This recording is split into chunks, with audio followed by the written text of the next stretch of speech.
Bukas, pag-usapan din natin ay pinatatawag yung mga kasama natin na nagpapahayag din. Sila yung mga miyembro ng tinatawag nating new media, yung mga vloggers, and I think some of them belong to the traditional media. At ipinatatawag, magkakaroon daw ng pandinig sa Senado, delikado yan. Hindi po tama yan, hindi nararapat yan. Sapagkat malinaw, pati yung mga vloggers na pinatatawag, yung miyembro ng tinatawag nating new media, malinaw sa ating saligang batas. Article 3, Section 4, that no law shall be passed, no law, walang batas, shall be passed, abridging the freedom of speech, of expression, or of the press. Check nyo po iyan, pati yung mga mambabatas na nagpapatawag ng hearing, dahan-dahan, maging marahan, tingnan po ninyo, yung constitutional provision, Article 3, Section 4, malinaw po yan. No law, walang batas, ang pahihintulutang ipasa na siyang kikitil, magbabawas o dili kaya'y pipigil sa kalayaan sa pananalita, sa pagpapahayag at pagbabalita. Bawal yan, bawal yan. Anyway, it's just an invitation. Wala lang ako sa Maynila ngayon. Soon, I'll be back. But I'd like to extend my support and solidarity doon sa mga miyembro ng tinatawag na new media.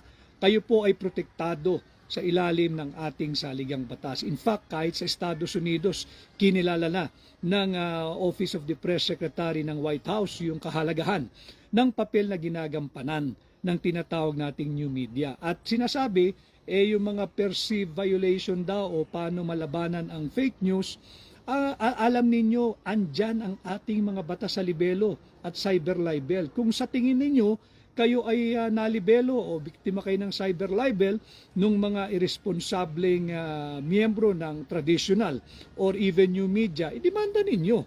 Pero yung sasabihin mong investigation in aid of legislation, sinasabi na nga ng ating saligang batas, Article 3, Section 4, pakibasa, no law shall be passed abridging the freedom of speech, of expression, and of the press. Malinaw yan. Malinaw yan. Walang batas ang may pwedeng ipasa. At kung kayo mag-iimbestiga, let me just remind you, andyan ang ating NBI.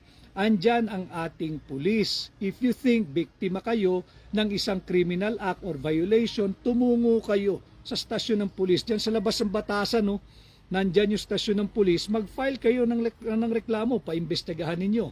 O ipatawag ninyo yung anti-cybercrime group, pagreklamo kayo, yung NBI, o kaya dumiretso na kayo, paggawa kayo ng affidavit, sampahan ninyo yung sa tingin ninyong nag-violate ng inyong karapatan at pagkatao at dignidad, sampahan nyo sa piskalya ng Quezon City o kung saan man ninyo gustong sampahan. Pero hindi kayo pwedeng mag-imbestiga ng isang perceived criminal action for the purpose of pananagutin ninyo, magdedemanda kayo.